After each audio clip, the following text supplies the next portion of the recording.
Então, basicamente, pessoal, otimização. Você tem que entender quais são os pontos que geralmente consomem mais dados, ou consomem mais recursos. Tá? Então, se você for pensar numa aplicação em geral, a primeira dica que eu já deixo para vocês aqui é: banco de dados, ele é mais lento na aplicação. Tá? Então, ele é o primeiro ponto que você tem que tomar um pouquinho mais de cuidado e olhar com um pouquinho mais de carinho. Tá? Então, toda vez que você for fazer alguma coisa que envolve banco de dados, lembra que quando você está rodando na sua máquina, etc., você está num ambiente controlado, num ambiente que não tem muita escala, então não é muita gente acessando, você não tem muitos registros para retornar e coisas do gênero. Então já lembra disso, já lembra que você está com o seu teste local, ele é um teste que não necessariamente é um teste válido para isso. Tá? Então não dá para a gente ter uma ideia 100% de como que está a performance só consumindo do banco de dados, rodando localmente. Tá? Então a gente precisa aplicar uma escala ali para perceber isso. Pode ser uma escala de quantidade de dados, pode ser uma escala de quantidade de usuários. Tá? Então a gente pode pensar em alguns cenários ali.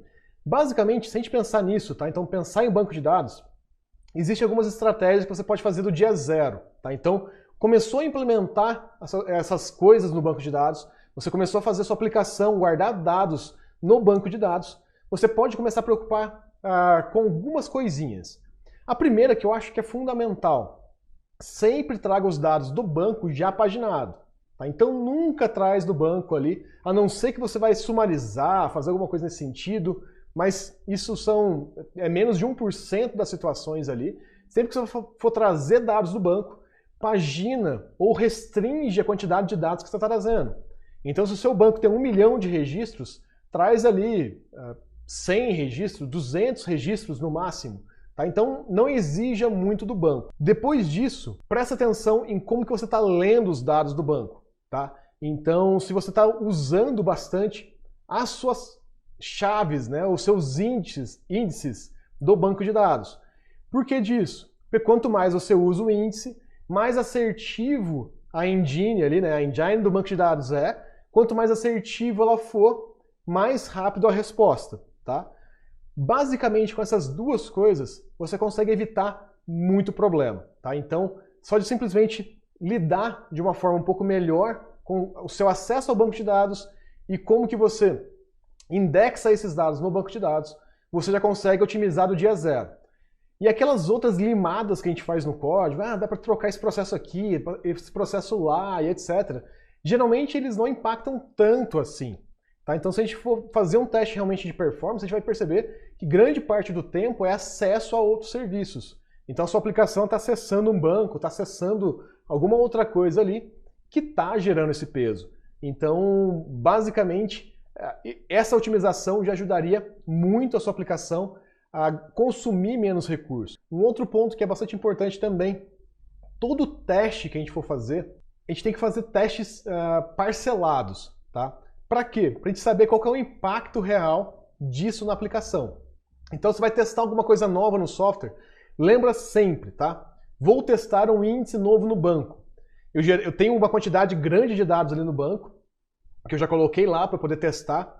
O que eu vou fazer? Essa quantidade grande está lá e não tem o índice, então eu vou fazer um teste sem o índice.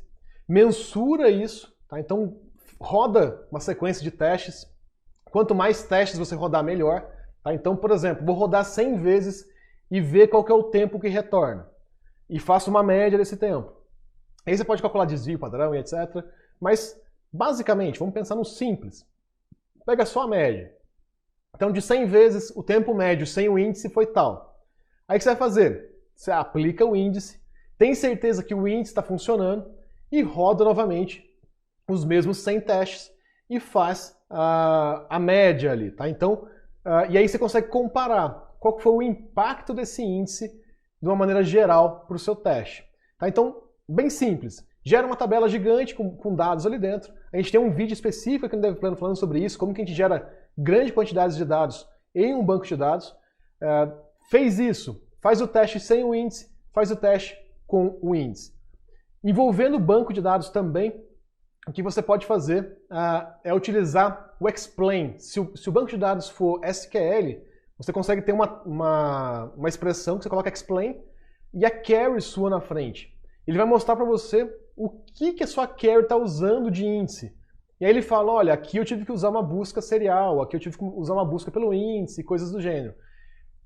Essas duas coisas já ajudam bastante. Separar os testes, né? Então, pegar uma query, rodar um explain ali para você saber como que ele está utilizando essa busca no banco de dados e fazer o teste com e sem a melhora sua.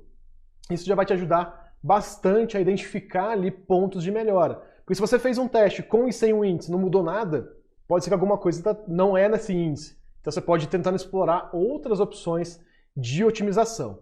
Mas basicamente, geralmente, grande parte das otimizações que a gente faz, pelo menos de todos os projetos que eu já fiz, envolvem de alguma maneira o acesso ao banco de dados de uma maneira um pouquinho mais estratégica. Tá? Então a gente pensa um pouquinho mais de forma estratégica.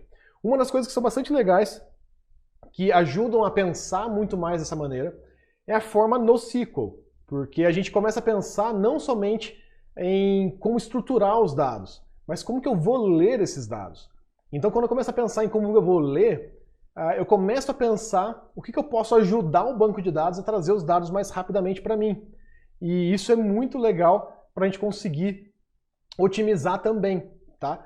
Um exemplo bem legal disso, né, que a gente tem que pensar na otimização já no dia zero, é o DynamoDB, né, o DynamoDB da AWS. Por quê? Porque ele não tem muito índice, tem algumas coisas nele ali que você tem que fazer de começo, então ele cobra se você fizer consultas pesadas. Então assim, isso te força a ser assertivo ou mais otimizado do dia zero. E o grande detalhe não é ficar escovando bit, é só você seguir o que eles falam de boa prática.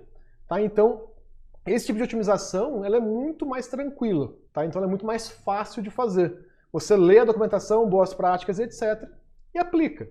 Tá? Não tem muito o que fugir, não tem muito o que ficar testando também. Tá? Então, aqui são algumas formas que a gente tem. Ou você lê boas práticas de como você faz e entende essas principais armadilhas que a gente tem de otimização, ou simplesmente você faz um teste comparando com e sem a sua melhora, né? Que geralmente um outro indício aqui é a falta de índice no banco de dados, então os seus dados não estão indexados de maneira adequada.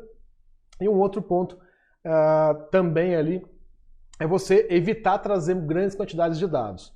Eu estou falando de banco de dados aqui, mas isso vale para qualquer recurso. Se você usa o Elasticsearch demais e o Elasticsearch está lento, esses testes vão te ajudar também. Tá? Então, identificar, faz o teste, vê se melhora, sempre vai ser mais ou menos nesse caminho, para a gente saber se a gente está otimizando para o lugar certo. Tá? Outro ponto importante, durante a otimização, é saber que ponto é esse que gera atraso. Tá? Então, muita coisa já tem indícios que são lentos. Né? Então, banco de dados, acesso a serviços externos e tudo mais. Então, isso já te dá um indício que é ponto de melhoria. Tá? Então, geralmente, quando eu crio alguma coisa, um software, etc., a gente já sabe aonde estão os pontos de melhoria. Então, se um dia eu precisar otimizar de verdade e a gente não tem tempo de fazer isso agora, a gente otimiza num dia futuro. Tá? Então, a gente não faz isso agora, a gente faz depois.